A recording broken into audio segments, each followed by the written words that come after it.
Happy Wednesday, and welcome to another episode of Herspiration Happy Hour, Season 6, Episode 10. Ladies, are you ready for some cocktails and conversation? Of course we are. Yes, ma'am. Look, well, let's get it started.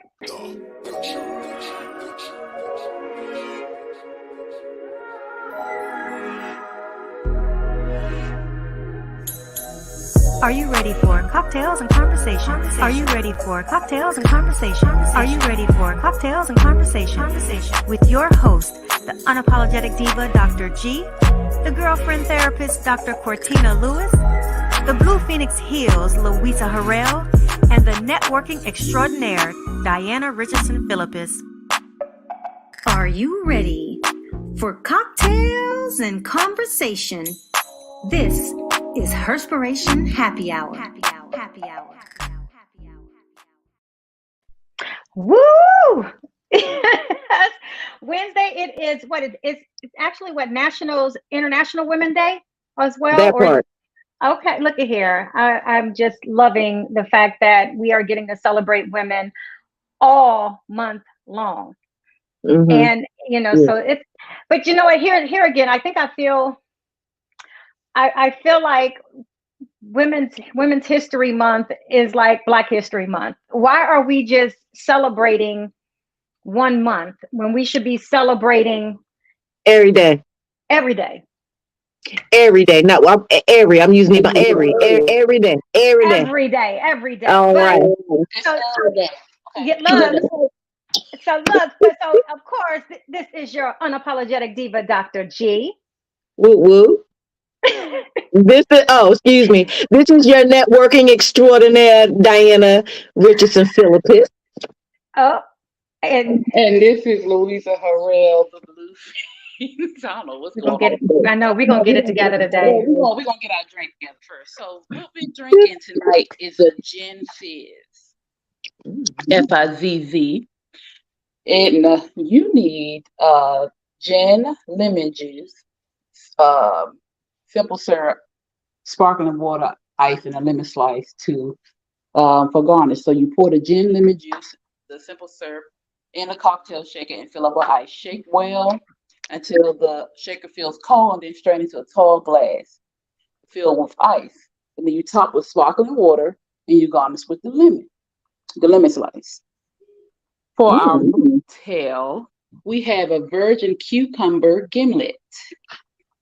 So you need club soda, muddled cucumber, 4 to 5 slices of muddled cucumber, ounce of fresh lime juice, and an ounce of simple syrup. So you combine all the ingredients in a shaker with ice, and you serve over the rocks, in the rocks glass over crushed ice. And you garnish with a rolled cucumber slice. Okay.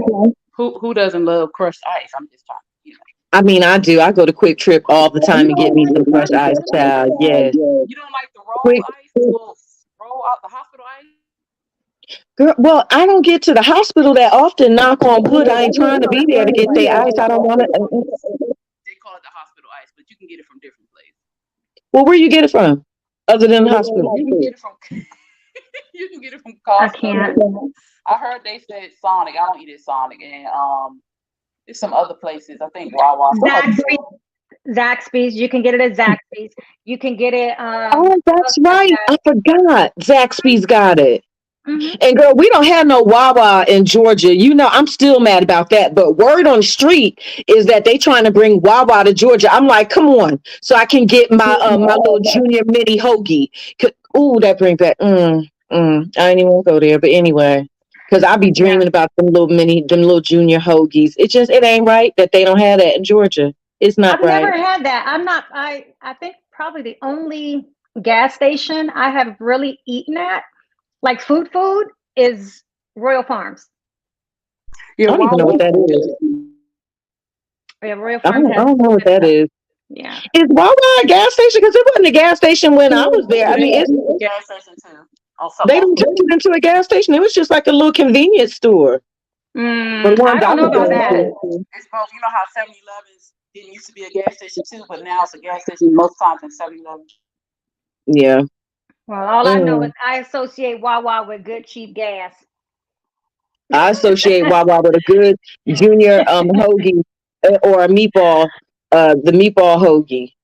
See, now I'm going to have to ask Jay about this Wawa hoagie.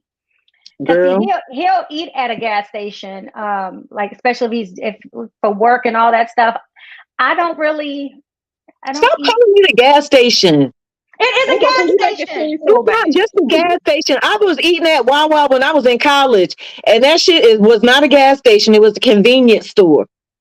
It's a gas station. That's what I've Well, always whatever. Well, associated I eat at the gas station. I haven't eaten at the gas station in a long time because they don't have it It's in. a nice one. It's a nice gas station, though. I have to say, Wawa's and Royal Farms are, to me, nice gas stations / convenience stores or whatever you want to call it. I'm just saying. Well, you know Don't what? do I ain't it. even on Don't front try to fix it. because Quick Trip got some good beef hot dogs. I didn't believe somebody had told me years ago. I was like, I ain't fucking with no hot dog from no goddamn Quick Trip. They was like, look, just try it one time. I tried that hot dog. I was like, oh, and it's 100% beef kosher. You know, I don't eat no pork. So I was Oh, okay. like, yeah, don't knock it. Do y'all have Quick Trip? Is that a down south thing? We keep traveling. I think they're down south because I've seen some on the I don't road. know. Mm-mm. Mm. I don't know. And just to note also that Cortina will be joining us, but this is the therapist life, and this is what happens when you still have to see clients, and some clients run over. And I always say that we believe in mental health, so we don't want her to speed up Please don't. anybody. Exactly. For people who are getting therapy. But I do Okay. want to, there is so much stuff that is going on right now, and which is why we talk about the culture war over SNAP and woke policies. And I don't know if any of you all have been following, some of the nonsense, which I feel like is really, to me, a form of political cultural appropriation to utilize the word woke in your policies that you are setting. Which, first and foremost, before we get to that, Lord have mercy, when I found out about the SNAP program and how people get food and what things are being paid for, and they have now decreased the amount of funding that is going to the SNAP program. I don't personally have anyone that I speak to that it would affect that affects. However, I can't imagine that would be good for children and seniors who rely on this program to be able to eat.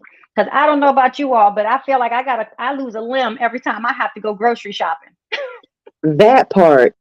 And I do have people close to me that are affected by it, or people that I know that are affected. And I just think that it's ridiculous. And, and it's hurtful. And and I just don't understand. I don't understand. I really don't. I'm not even gonna get started. Go ahead, because I don't want to get too turned up too early. So go ahead, because I've been No, gonna start go getting on ahead. my No, shit. nope, go Getting on ahead. I my think shit. this is why this conversation needs to be had, because until we start voicing our concerns about it, and even though it does not directly impact us, it does impact our communities. But I will also say this, that census, what do you call it? They send out the census every few years, and for people to fill out. And I know there are a lot of people that do not fill it out because they don't want the government to know where they're at and this and that. That census is a huge portion of how areas receive funding.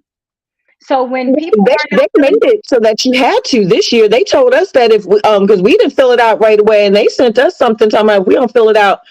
Steve, didn't they tell us we was going to jail?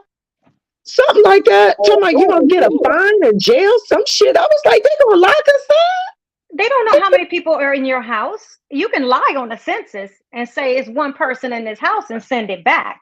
But that's the thing, whether people fill it out or lie about the number of people that are living in a home, it has a trickle effect from the local level, the state level, and the federal level in terms of how money is going out. So don't know why this, because I didn't dig too deep into it, because it, quite honestly, it pissed me off. Because I always think about the children. I always think about the elderly that rely on this assistance to eat. Mhm. And food pantries do exist, and they do help, but not the way some of this assistance is helping. So yeah, Mhm. I want to be able to hear what you all have to say, because the impact is wide as it is large. Mhm. I know several people, some with disabilities, some older elders. It was a woman who was getting, I think, 200 something in stamps, and they put her all the way down to $30. Yes, all the way down to $30. It was somebody else. I forgot how much she was getting, and they just cut her completely off. I know a gentleman a couple of years ago when they did it, when they were changing it, and he was only getting, I think, 200 or 100 some dollars, and they took him down to $20. So I can only imagine they just cut him off this time. I had to call and check on him, see how he's doing. But yeah, they do that, and I'm like, they're disabled. He's a quadriplegic. He can't even get out and go to work, and he has, the disability and has a disability and everything. That income, but because of that income, they're saying he doesn't need the sense. Well, he pays rent and he has other bills he has to pay. So what makes you think he doesn't need the assistance? Mm. And so it is very frustrating for people. And like you were just talking about the groceries are getting ridiculous. And we know how to survive, but it's not fair. No, it's not. And I just saw on the news just yesterday, they're talking about due to inflation, people, a lot of people are predicted to lose their jobs by 2024. Oh, Lord. And I'm just like, You said due to inflation. that's what the news said, child. That by 2025, but you also 24. by 2024, but you also hear about all of these Walmart stores that are closing. Yeah. But the good thing is, I guess a good and a bad thing. I mean, it's bad that they're closing down several stores. The good thing is that they are having them, if possible, move to other store locations. But I don't know exactly what that looks like. Are they offering severance? Or, what are they offering? Because that's true. I read an article, I think yesterday, either yesterday or today about it, and they didn't say anything about severance pay or, stuff like that. They did say they were going to try to place them in other stores.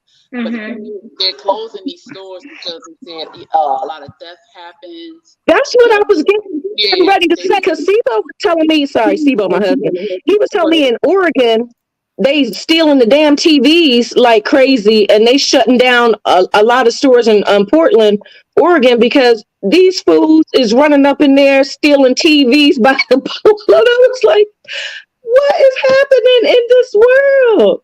They're running up in there, child. Because Walmart offers a lot of, if it's a super center, they sell food too and clothes and stuff. So they're closing these centers, which is taken away from other people, and they might have to go further. There are a lot of food deserts in the United States, and mostly over here in our area, we have a lot of food deserts. So if they close these stores that had food, they were super centers, they're taken away from the families that are there that need to get the food that are reasonably priced and that are good. It's crazy. Well, welcome, Cortina. How's it going? It's going good.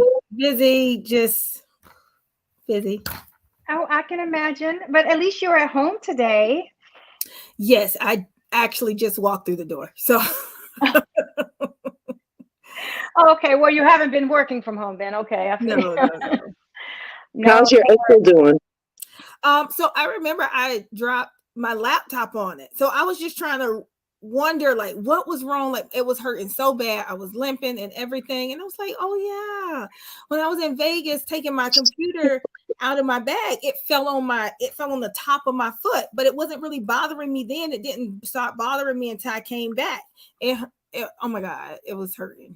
It was hurting really bad. You know what? I've done that before with a can of Crisco coming out the grocery. It fell out the bag because I bake homemade pound cakes, and you have to use the Crisco. You just got to do it.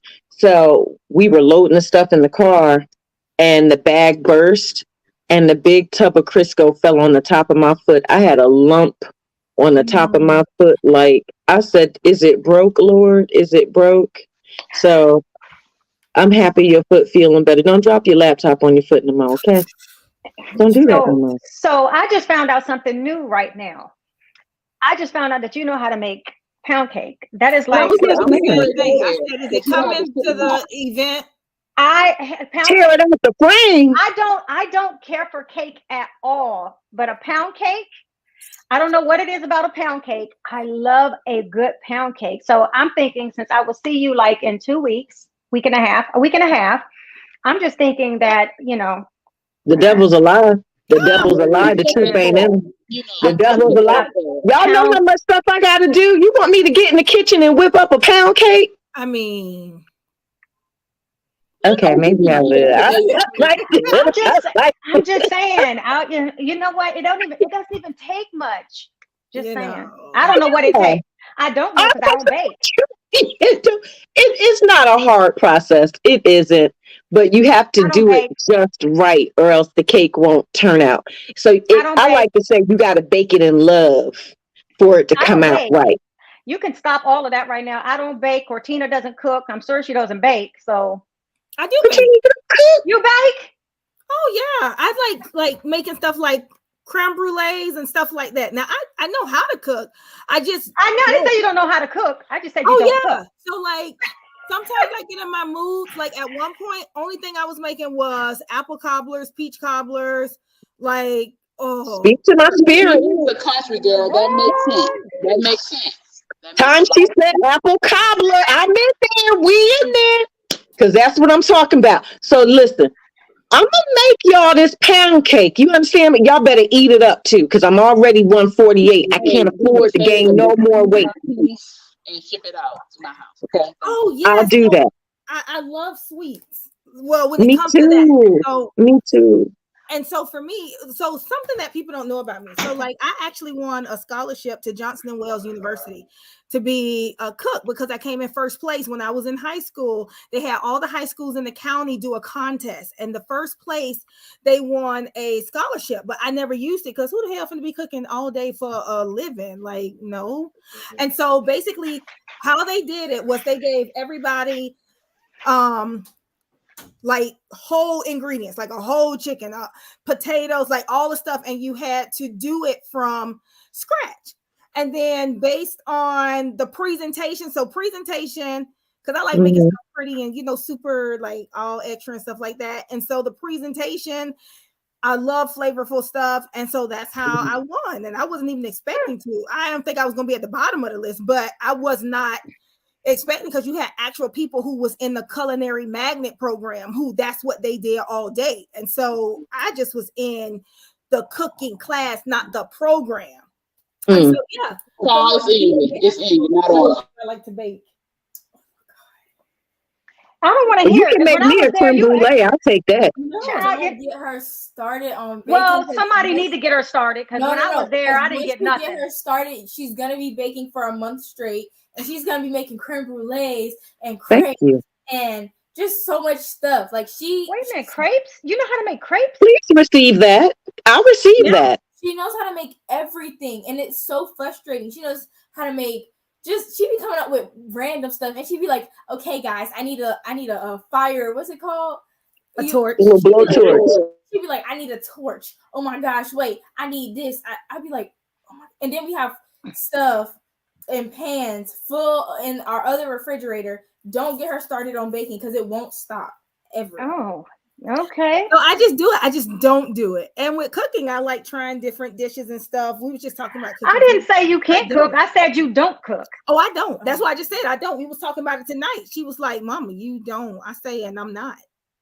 Oh, well, you know what? And you know what? But so speaking of not cooking, so I guess you all don't really feel the burn of grocery shopping. Oh, I do, because we got kids in school. We gotta have lunch meat, bread, juices, snacks. We got little ones, and we got this teenager who eat so we got to get a lot of stuff. I just spent $374 at Walmart 2 days ago. Yeah, it's not fair. I shop at the commissary, especially now because it's with the price of meat being crazy. Ridiculous. But even still, shopping at the commissary, I think we just went this past Saturday, and I think I spent like almost $280. Did they do up any prices? I know the commissary usually has great prices. Oh, I didn't know. So I don't know if they go up. I probably grocery shop about once, maybe twice a month. Because I get everything because the meat is so cheap. I don't like to have to keep going back, and you can freeze it. So I would just mostly stock up on meat, and then everything else. I don't mind running to the store to get fresh vegetables and all of that stuff. But I do tell you what, there was all during COVID, when we was all trapped in the house, I actually gardened, and I was growing my own everything, my own herbs, my own vegetables. I was doing a damn thing. Matter of fact, he just asked me, what the hell are you gonna do with this garden out here? Because I haven't Get it together with it. No, I don't feel like I don't want to have to do. That's labor intensive. Like it's a lot growing stuff, and then so I would literally have to start planting now in order to reap by July. And so imagine that during the shutdown, I think I started like right before, and I started in the house. So all during COVID, I had everything in the house, and then I had to replant it outside in the garden. So, but it was nice being able to just go outside and pick what I wanted, whether it was jalapenos or zucchini or anything I was out there growing. And start get some chickens and keep them in the coop back there, and then you can have fresh chicken. I'm just saying, Child, that's out of my purview right there. That's like out of my level. Well, if these grocery stores continue on this trajectory, we might need to all become farmers by hobby. How about that? Get some chicken, put some eggs, yeah, but don't you have to? I mean, I wonder what the restrictions will be within city limits for you to be able to have chickens and whatnot. I would. Because I mean, I can totally do without the meat, so I know I can survive without the meat. It's easy to have chickens in your yard than to have a tree. They'll let you have chickens. When I used to do service people's yards, people had a lot, like they had the chicken coops. They had chicken coops in Virginia. I'm not sure about Maryland, but Virginia. Girl, I live in Howard County. Hell no, they're not playing that here. Oh, my neighbors got goats in their yard up the street. Okay, so therefore, I feel like I can have some chickens. Shit. You have dogs. Your dogs will be mad if you get some chickens. They sure will. I'm just saying, like the maintenance on those things. I just can't imagine that it's. I don't know, Cortina. Why are you looking like that? You down in Florida. You should be able to have some chickens and some cattle and some everything. That's probably a little bit. Way we moving to, not right now. Nobody got time for all that. Yeah, I don't have time for a pet at all. No. And like people even say, speaking of, people say fish are easy pets. No, they're not. You got to clean that damn tank so it don't be looking ugly and stink. And kill them. And what? Kill them. You'll kill them if you don't keep their yeah. I had a fish once, and I was like, oh. Juice, no, I can't. That's a lot. Had a fish. I've never even wanted one. I had a fish. See how this is. I'm gonna tell you why this podcast called Herspiration Happy Hour, because we talk about everything and then we go back to our subject. But that's what it is. Literally, I'm drinking with my friends, and we talk about everything. But this is what happens. We talk about woke stuff. And Cortina, I'm glad you're here because especially girl, because that's your man down there talking about these woke policies and all of that other stuff. Did y'all see what I posted today on Instagram? They trying to ban the Joy DeGurry's post-traumatic slave syndrome book here in Florida prisons. Here they go. Oh, I posted that just today earlier. I didn't see that. I've not really been on like social media scrolling a whole lot. I got on there and posted and then kind of hopped off. I've had a day of look. I'm in your shoes right now, Cortina, because I have a talk that I have to put together by the end of the month. I have 2 of them actually, and so I was trying to get that stuff done. And it's been a nuts last few days. But I'm going to have to go back and look at it. I have been trying my best to monitor what I can, especially on the political side, because that part is never left. Mm-hmm. I do feel like in my writing, whenever I'm writing about things, that it's it's educational for people to know. So like with the woke policies and them using the term woke between Democrats and Republicans. And I had said on this earlier, you talk about a political way of cultural appropriation. I mean, it's even inaccurate. You know, the whole purpose of being woke goes against a lot of what these policies are for. And so for them to, I feel like them utilizing the word woke is a way for them to desensitize the word for what it really is, or what it really means to be considered woke. Well, I think it's a whistle for people. And if you say woke, oh, stay away from them. You know what they're too woke. But when you really think about it, what does that really mean, right? And so when we talk about this woke agenda, that's like a catch-all phrase. You're not really explaining, because you can be talking about LGBTQ rights, people can be like, oh, they're woke. You can be talking about racism and oppression. Oh, they're woke. You can be talking about all of the conspiracy theories that people have going on in their mind and everything. Oh, they're too woke. So exactly how are they defining what it means to be woke?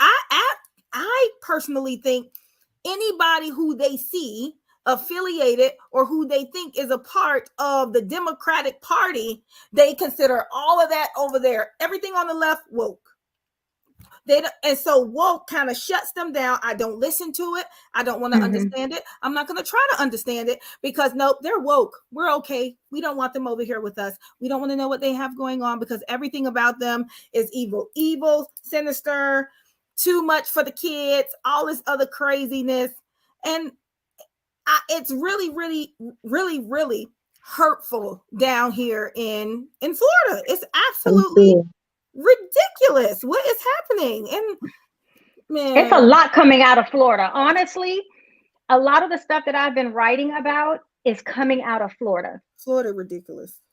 And that is crazy. But when you talk about being woke and what it really means, I recently wrote an article about it. And it's technically, when someone is said to be woke, it means that they are aware of social injustice and strive to fight against it. But in the political arena, being woke typically refers to the promotion of progressive values such as equity, diversity, inclusion, and equality. When you hear that, what's wrong with that? There's nothing wrong with it. And just the fact that they're using it in that way, we all know what that means. When Ron DeSantis stood his ass up there talking about woke, I wanted to slap the shit out of him. I'm sorry. That's just me. We already know that it's a racist. Yeah. It's a slap in the face to Black people. We know what y'all doing. Ooh, I'm not going to start today. Go ahead. Yeah. So that's what I'm saying. Almost like with the critical race theory thing, right? Yeah. When you try to ask them, they want to ban it so bad. But when you ask them what is critical race theory, they can't even tell you. The only thing they can tell you is, oh, you're trying to make white people feel bad. What? No, because we're trying to teach history of what actually happened and not trying to whitewash and use erasure type of antics and tactics to erase what actually happened on the soil of the United States since 1619. Are you crazy? It happened. Deal with it. They really don't care that it happened. Let's just start there. Not all. Oh, wait a minute. Not all, but a lot. They know what happened. They cool with it. Let's just keep it real. They just don't want for the kids to be educated, and they're like, oh, they don't want us to feel bad. No, that's not it. You're just trying. I said it before. I'm gonna say it again. It's another form of oppression. How did they oppress us back? It's all about education. And y'all know what I say about that, but I ain't going to start because y'all ain't going to get on me today. But I say if they not going to teach it, then we have an obligation to do so. Go ahead. About that is the children now, even in our generation, we have friends that are not just Black or Indigenous. We have friends from different cultures, different backgrounds, and the children that are coming up have friends from different cultures and different backgrounds. So no matter how much you try to hide it, they're going to find out. The little baby, I think Cotina shared about the little boy who was upset that they killed Martin Luther King, and he said he won't go kill him. And his mother was like, "But you're white." He said, "But I'm not white. I'm not those people." But they're going to find out. These parents are going to teach them. Their friends are going to teach them. The more you try to hide things, the more people will find out. What are you trying to do? Why? Yeah. Yeah, I was recently sent, I guess they was, I don't know if it was a town hall or a congressional meeting or something. And one of the politicians said, while that's on the floor, we need to bring back, it was either a lynching or something like that. And I was like, whoa, what is going on? Yeah, by hanging. Yeah. I was Yeah, like, she told me that today, and I was like, yeah, what? craziness, absolute craziness. And I'm trying to find it now because I was like appalled at.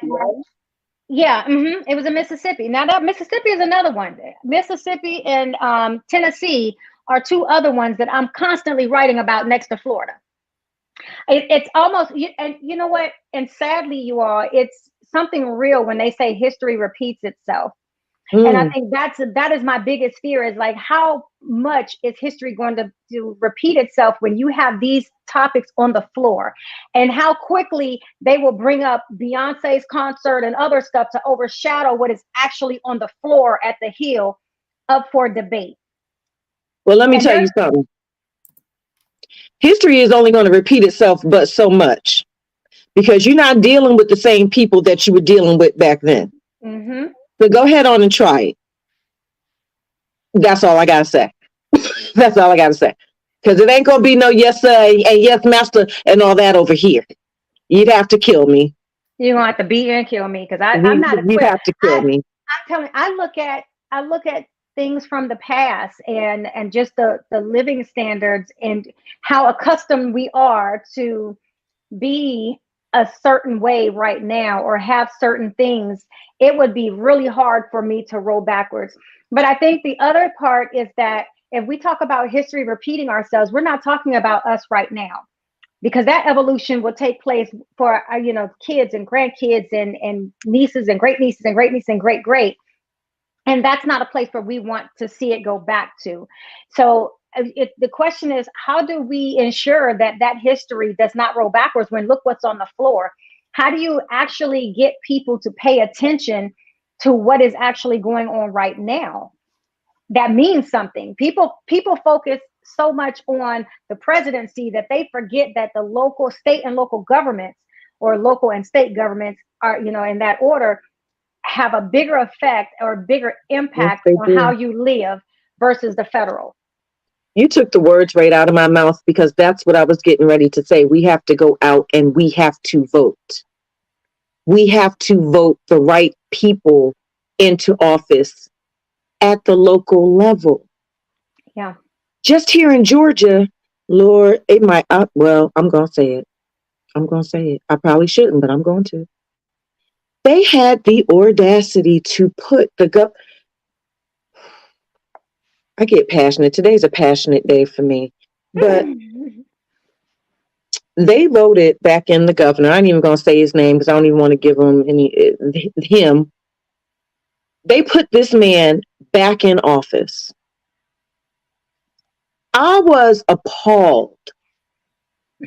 And there were Black men that voted for him. Why? He don't care nothing about, he is the most racist.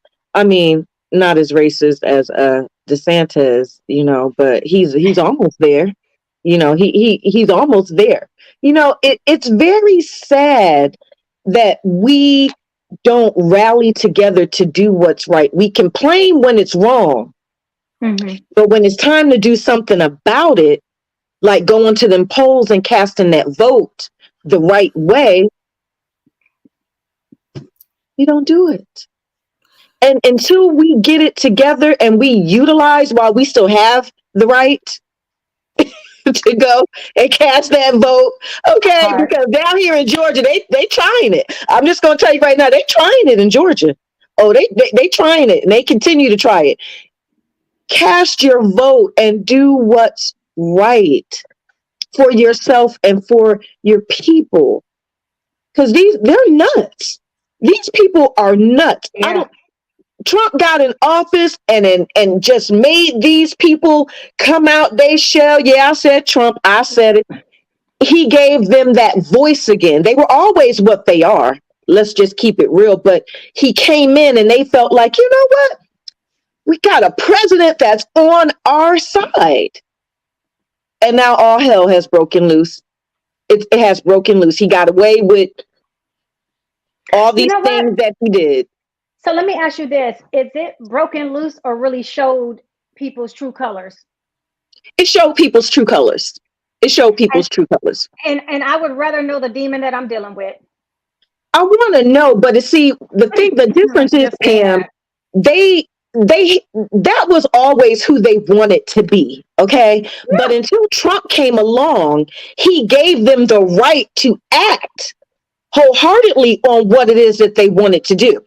They were suppressed to a certain degree. You sure? With past president. I don't know. Well, I feel like they were. It wasn't as bad as what it is now, Pam. Like I don't even know where it feels like a twilight zone to me. Some of the things that I see and hear. Well, y'all know that in Mississippi, they just passed a bill that kind of like supported things in the Jim Crow era. So like, no, I didn't know that passage. It just happened like February 27th. Mm-hmm. So under House Bill 1020, the white conservative Chief Justice of Mississippi Supreme Court. Oh, let me go back up to the top part. Sorry. Earlier this month, white representatives in the Mississippi House approved a bill to create a new district, because I know they had been fighting against it. That includes all of the majority white neighborhoods in Jackson, a capital city that is 83% Black. This includes creating a criminal justice system for the district overseen by an all-white power base. Yep. Under House Bill 1020, the white conservative Chief Justice of Mississippi Supreme Court would handpick the new district's 2 supervising judges. Its prosecutors, the public defenders, would be chosen by the state's white Republican Attorney General. The zone would be policed by an expanded Capitol Police Force led by current white police chief and supervised by the state's white public safety commissioner, because of all of the district's officials would be appointed instead of elected. So they're handpicking these people. So you say that really quick. I'm going to tell you something on let me get the date on this. I'm going to tell you how conscious, I don't say I'm woke, how conscious I am about things that's going on. I wrote about this. I don't know. Damn, it's a damn shame. I don't have a date on here. It's saying 14 hours ago, where I wrote about Mississippi all white. Oh yeah. So I am down for educating all kinds of things. And it even says that as a social justice advocate that loves Jackson, Mississippi, and because I also host my kids' red carpets there, I was absolutely appalled. And of course, naturally, as a writer, my goal is always to write. I'm going to share my opinions. I have this platform where I can speak my opinions. But the goal is to educate what is really going on. I posted this on my Facebook page. I posted this on my LinkedIn profile, because people need to know these things are happening. So this is not new to me. This might be new to people who are going to be tuning in and saying, let me go back and hear. But if you follow me, trust me, I'm going to keep your ass conscious, because I'm cognizant about the legal aspects of things that go on. And I'm gonna tell you why. I was not always in the know about things until I started working for State Department. State Department taught me something about not only just public diplomacy, but understanding how and where to look for things. Because as I went up in the chains and the ranks, I got access to all kinds of things that I didn't even realize, just as an American citizen, that I have access to. and spending 14 years in government budgeting and watching the evolution of how money has been spent, it opened my eyes up to really starting to pay attention. And so here's my thing, whenever Beyonce announces her tour, I go look at the Hill, because then that's their way of passing laws and passing things over American people, because they need that distraction. So they give that distraction. They follow social media in a way that you don't even realize. So when you think that you are out here, with going against, let me just be a part of this and this and this, I choose not to be. I always say I'm a nonconformist, because that's how I find my information. Come on. And so we have to be real. We have to realize that this kind of shit does not just happen behind closed doors, because it can't. When they did I'm trying to think, was it Barack Obama or was it, and I think it was Barack Obama that put in the Transparency Act, where now anything that you want to know, you can actually get access to. The Freedom of Information Act. If you feel like money is being inappropriately spent, or you want to question it or anything, they can redact it, but they have to show you. Every government entity on their website have to show how they're spending government dollars, which is your taxpayer money. So when you want to know why the SNAP program is going away or why it's been decreased, look at follow the dollar. Because if you go back and you look at the federal appropriation law, you will see how many millions and billions of dollars is leaving the United States to go and provide sustenance or resources for other countries. Let me get off my soapbox, because you hit the nail on the head right there. Hit it right on the head. Get off my soapbox. But that's some education for your ass. That's what 14 years. Aren't they having a water crisis in Mississippi right now in Jackson? Yes. And it's not broadcast. It's not spoke about. Because it's not in a predominantly white area. Of course. It is affecting the marginalized areas of Mississippi. So who gives a fuck? Because that's what I feel like. So what's the sense of urgency? You look at the Flint water crisis. And look how long that was so long. It's still happening. It's still going on. But because it's in a predominantly Black or majority Black neighborhood, and that's who it's affecting, who gives a damn? Yep. So tell you that kind of just gets under my skin. And yet we still, as a people, can't come together to elect people to protect us. That part. Man, we need to stop looking at people who act like they're us or part of us, and look at their policies, look at their history. Because there are a lot of people that we bring into office because they do that hoorah and throw that different color shit in front of us to get our attention. Like you said, how they put the Beyonce out there. When things are getting ready to change, they do something to distract you. Well, a lot of the politicians do the same thing. You have to go back and look at their policies, look at the things they've agreed upon, look at what they believe for real. But you have to look at with this is very different, because it don't matter if everybody go out and vote. These are elected. So your vote will not matter at all. So every Black person and their mama in Mississippi in that district can go vote. Guess what?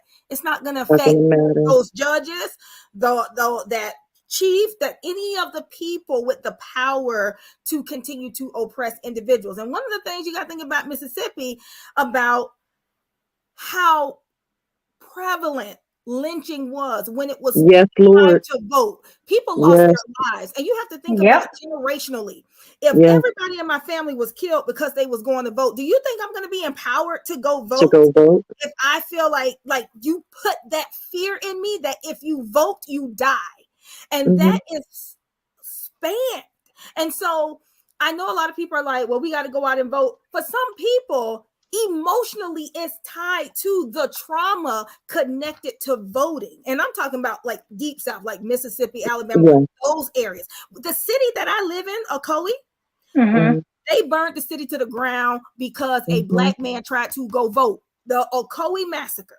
And that's the city that I live in. And so a lot of people are like, oh, Black people, they just don't count. I don't think it's that. I think part of it is we don't believe that our vote is going to matter, right? That does not mean we should not go vote. But on the other side, historically, the disenfranchisement and all of the hoops and hurdles that people that look like us had to go through to even get the opportunity to vote, then be spit on, water hose, dogs released on them, shooting, burning down your house, stealing your businesses and your land. That's traumatic. And it is very much so. People went through that, never got any therapy, never was able to heal from that. They told their family members, like their grandchildren, these stories. If you're hearing these kind of stories, you're gonna be like, oh hell no. But guess what? It's about to repeat itself. So it has to come a point in time. Not that I don't empathize, sympathize. I can't necessarily say I understand because I didn't go through that in that era with them. But I do empathize and sympathize with those people that are still here that went through those times. But your history is about to repeat itself in Jackson. Yeah, but then still the fear is instilled within them. That's what Cortina was saying. But you got to look right. I get it. Laws too. So look at this, right? So I know you in Georgia. Come on. You got a lot of elderly people. They can't stand out there for 10 hours. You True. can't offer nobody no seat. You can't get them no water. You can't. All of these different type of taxes. You also have to look at how they are rezoning. Like what? But wait a minute, Cortina. Wait, hold on. In the most, I can speak for Florida because I know what just. No, you're thinking right about Georgia, but that's when you come together and you rally together and you get cars, okay? Here, and take people to the voting booth. The elders to the voting booth. But it's standing up. It's standing up. No, you go during early voting. There's a way to do it. Trust me, I'll do it. I do it. Voting and I still had to stand in line. So I no. On the day, right? And so you have to look at it, right? Also, I know in a lot of metropolitan cities, big cities, that's where a lot of the urban areas, that's where we're mostly Blackly populated, right? So what did they took, let's say you had 10 polling places in a city. One part was white, you had one polling city, you had the other 9 in the heavily black area. I'm gonna take 8 of those away. So we got a white area with only 50 people and 50,000 people. We only got one voting polling. You have to go to that one that is on your voter registration. They did that here. It don't even matter. You still gonna be waiting out in the rain and the mosquitoes and the whatever. They did that here too. And the thing is, you have to think about people who are diabetic, independent. All of these individuals standing out there, people who have leg problems. And I'm not making an excuse, but when you have stuff from the top continuously putting roadblocks and barriers, not just one, but multiple roadblocks and barriers in the way, it makes it extremely difficult and it really discourages people. I might be excited to go vote. And I'm like, hell no, the man, he can't even give me no water. He just done went to jail. If I don't know any better, I'm gonna be like, what is the purpose? Yeah. Especially if I went to go vote before and nobody who I voted for got in anyway. I'm gonna say, well, does my vote really count? Exactly. Again, I'm not saying we shouldn't all go vote because I believe in voting. However, for people who it's new to them, they believed in it. They were like, you know what? I ain't never voted, but I'm about to go vote. And then that's their experience. People make decisions based on their experience. Correct. I can talk to them all day till I'm blue in the face and be like, no, we got to vote because we got to get in. This is important. If I did it last time and I failed, because I'm going to feel like I failed because I went out and I voted and I stood 10 hours in line and my person still didn't get in and they lost by a long shot. I'm going to be looking at the polls and the things like this, like, damn, I one vote ain't going to help them win anyway. So why should I go next? Yeah. So let me say this really quick, really quick. I wanted to just share this because so you're talking about knowing laws and everything that, you know, if people follow and their persons aren't picked, you still have an opportunity to know what is going on, because anything and everything that's presented on the Hill you can find here. Oh, yeah. Who did it, who signed it, who whatever. So the people that you think you want to support, go check out and see what they're actually supporting. This is when you have to do your due diligence. So when you might, Cortina, somebody might be there and they might be saying, this is my first time, my person isn't there. Your person didn't win. It might be because of someone else did their due diligence.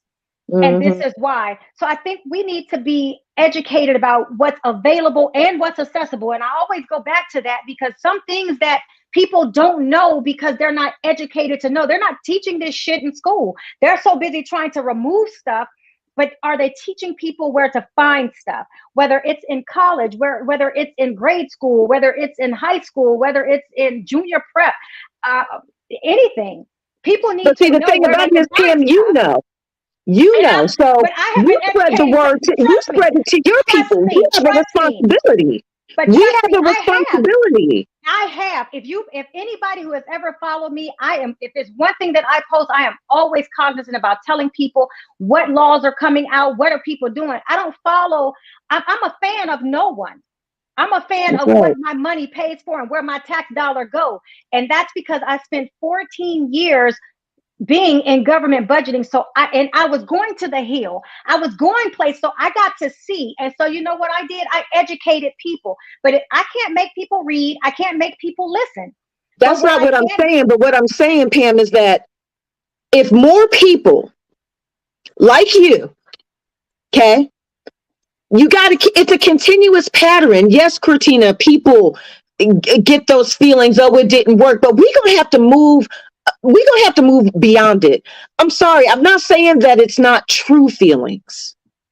I believe you. I know that people do feel that way, but when are we going to stop having this? I don't want to say the wrong thing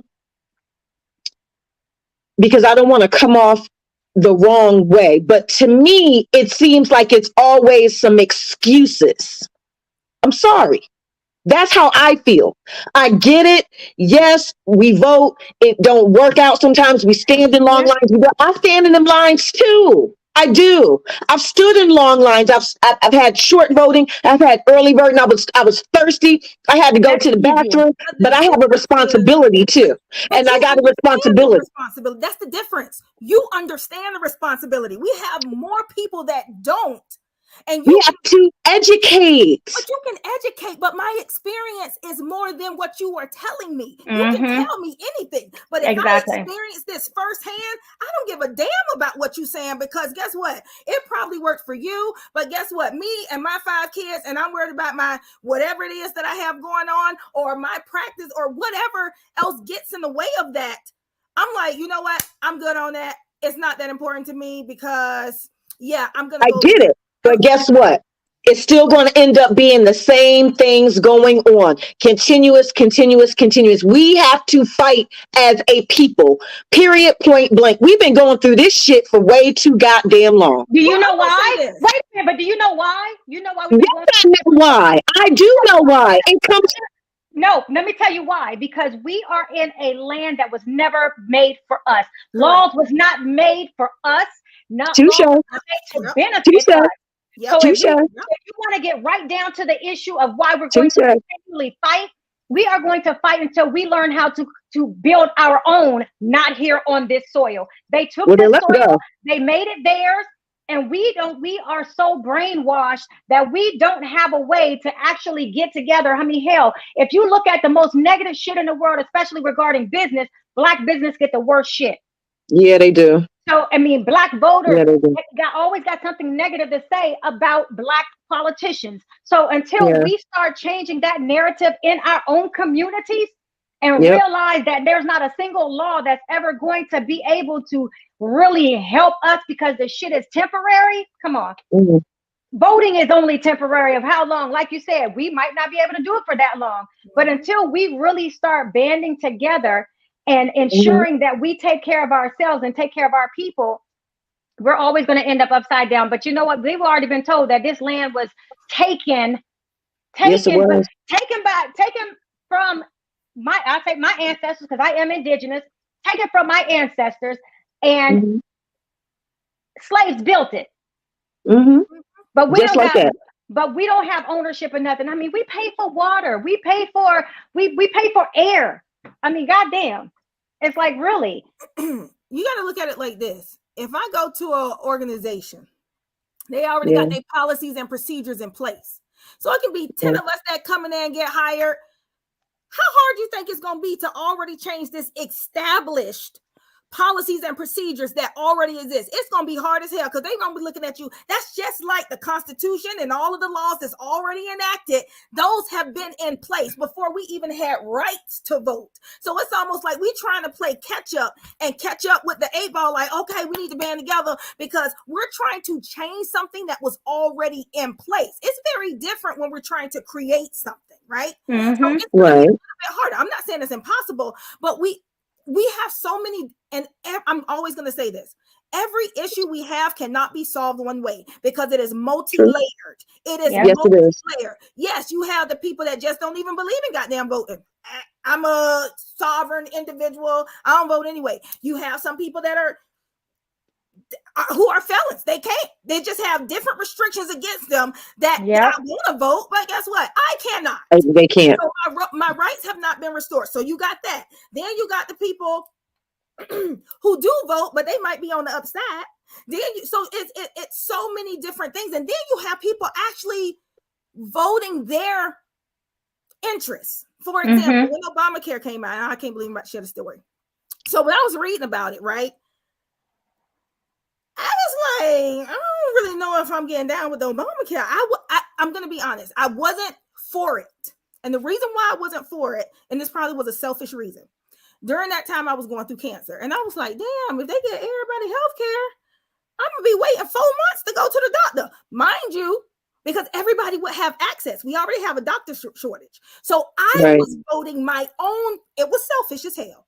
But I am admitting I was voting my own interests. And so you have to realize when people are voting, we all may be black on here, but we might not vote the same way about the same issue.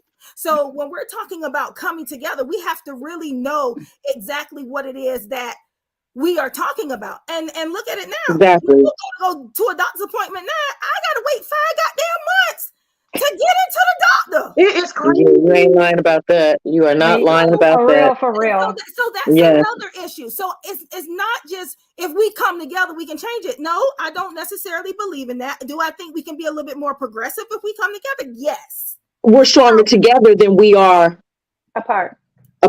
We are stronger in numbers. And that has been proven to be tried and true.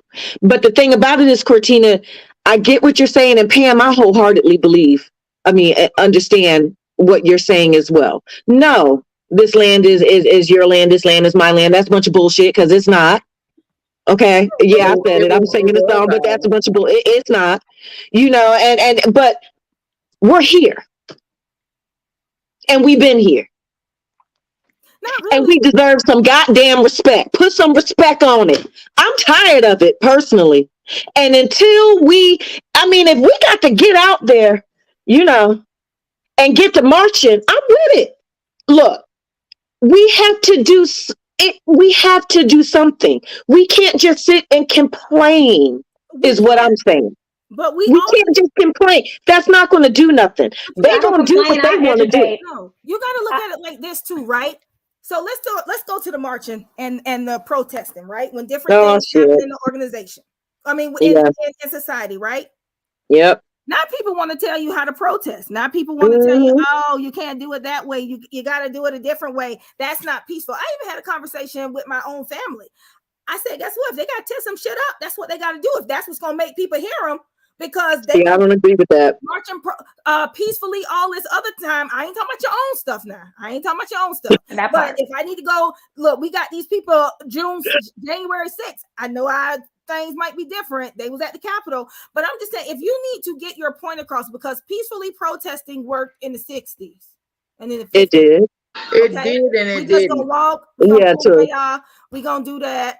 Sit-ins, they get spit on and all of that. Ain't nobody taking that. No, nobody's gonna take that today. We don't have the humility for that in this right. We I'm going to jail. I'm not gonna have it either. I'm not trying to get that. Don't spit on me. I'm going to jail. Period.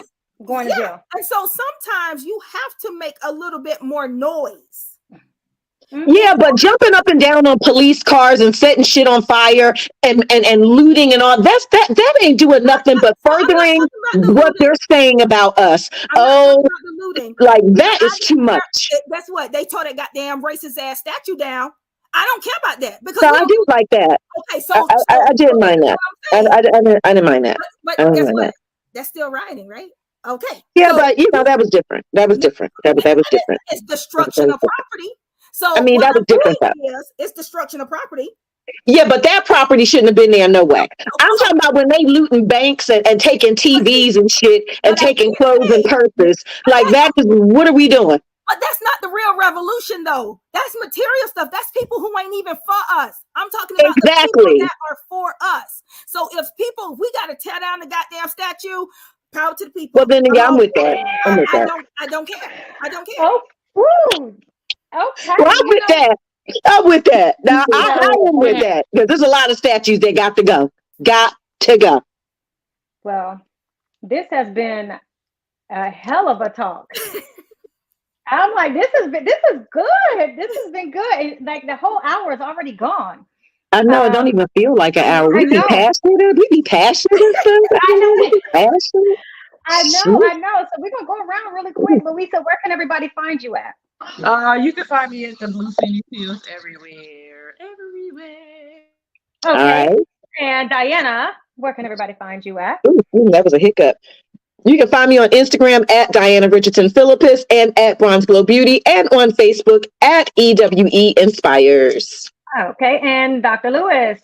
The Girlfriend Therapist on all social media platforms, and Sex, SEXD, Unveiled, and the Noir, NOIR Center.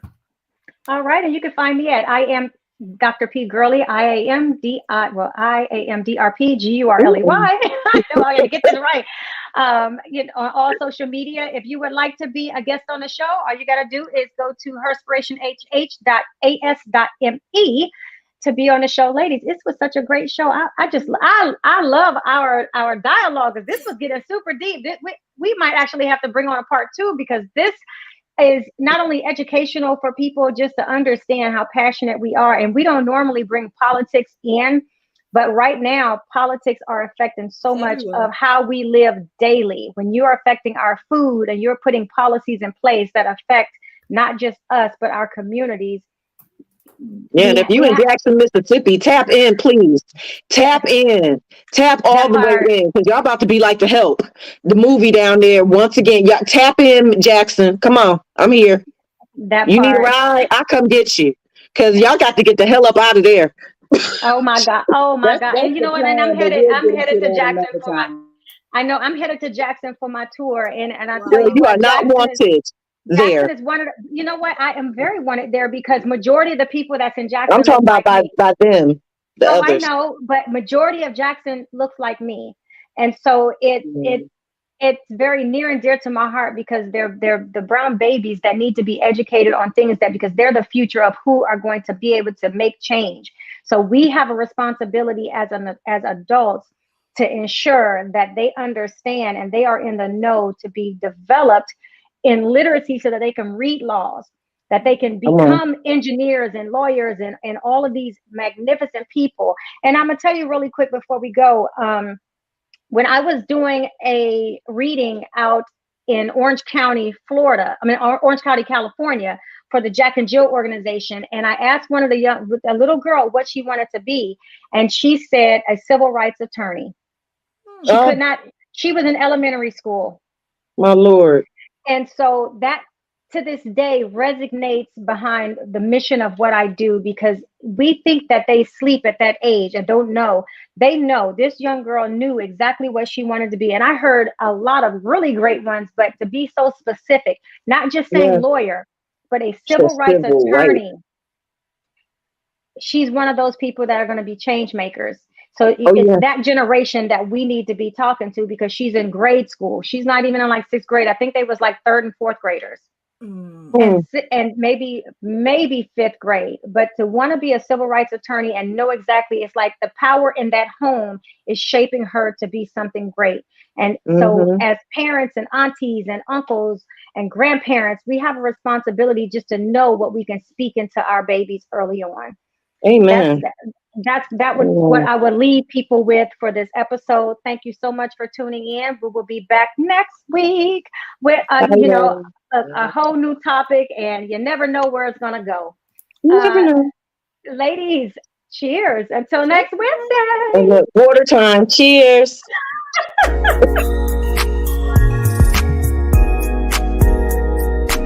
This is Herspiration